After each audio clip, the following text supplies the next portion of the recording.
In this video, I want us to talk about differential equation, and we are going to see how do you find the general solution of a differential equation.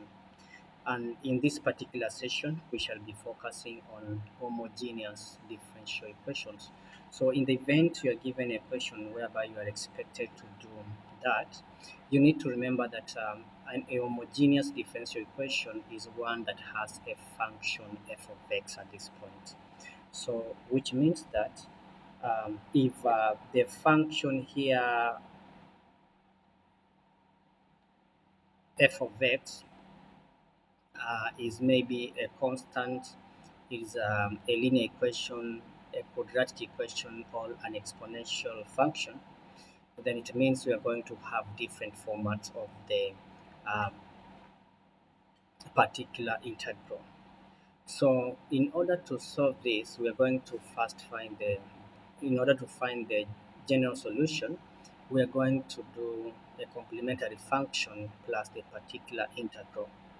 The complementary function is going to be obtained from the auxiliary equation of a corresponding homogeneous equation, which we're going to see in the next section. So, so let's delve in so that we can be able to continue and see how do you now apply that. And now something also you need to remember, the complementary function or the particular integral rather is going to take different forms depending on what f of x is. Now, for instance, if f of x is a constant, then you're going to say y is equals to lambda. So if f of x is a constant here, we're going to say the particular integral is going to be y is equals to lambda. But if f of x is a linear equation, for instance, you have p plus qx, then we're going to say the particular integral will take the form of lambda plus mu. So if the function is linear, the form of particular integral also is going to be linear. If it's quadratic, the particular integral also will take a quadratic form, and also if it's exponential, this is also going to take the exponential format. So let's dive in so that we can be able to see now how do you work out equations related to that. And don't forget, if it's um, a trigonometric function, also it means that the particular integral will take the trig part. So let us dive in so that you can be able to see how do you go about this. We have example 1. We are given d squared y dx squared plus 6 dy dx plus 5y is equals to 10. Find the general solution to this. So the first thing we're going to say is to find, because this is a constant here, then the particular integral is going to take the formats of y is equals to lambda. Then we're going to say, therefore, if you have said y is lambda, then you find dy dx of this. So dy dx, since this is a constant, to be 0. Then also dy squared dy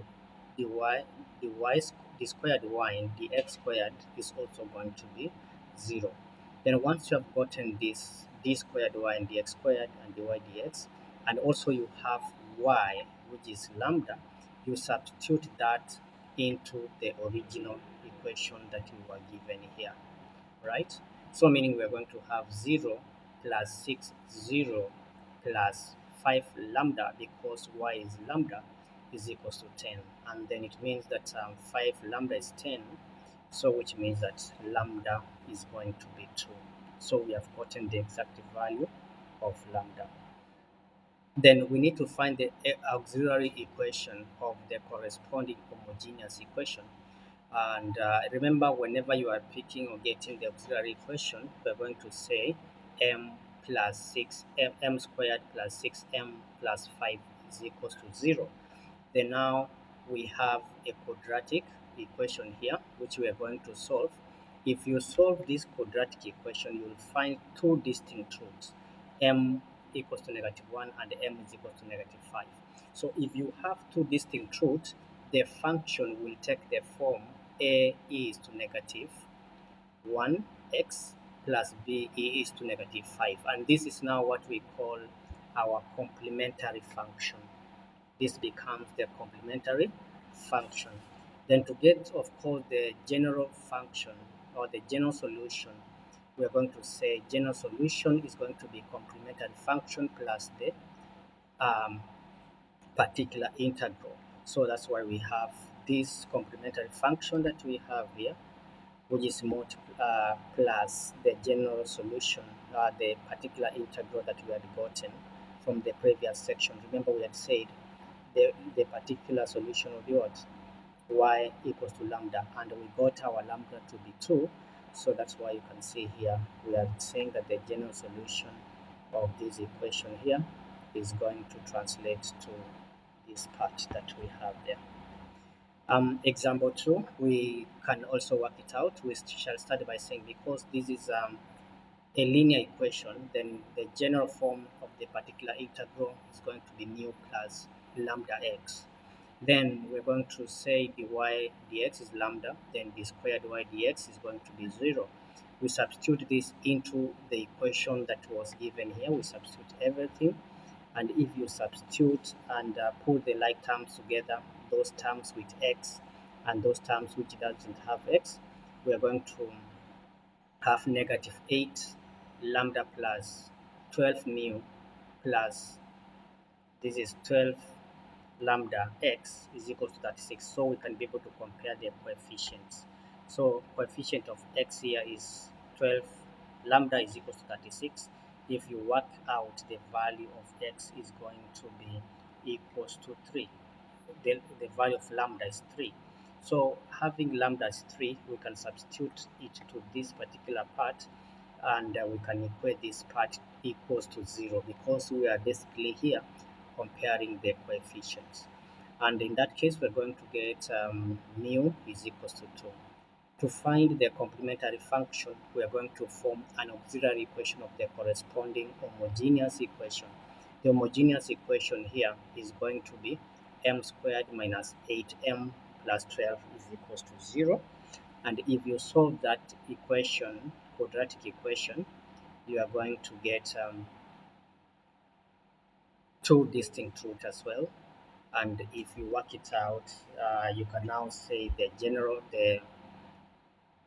equation is going to be complementary function plus the particular function. And if you work it out, it's going to be a e6 plus b e2x plus 3x plus 2 because we had gotten lambda to be 3, mu to be 2. So we want to substitute that into this particular equation that we had said here.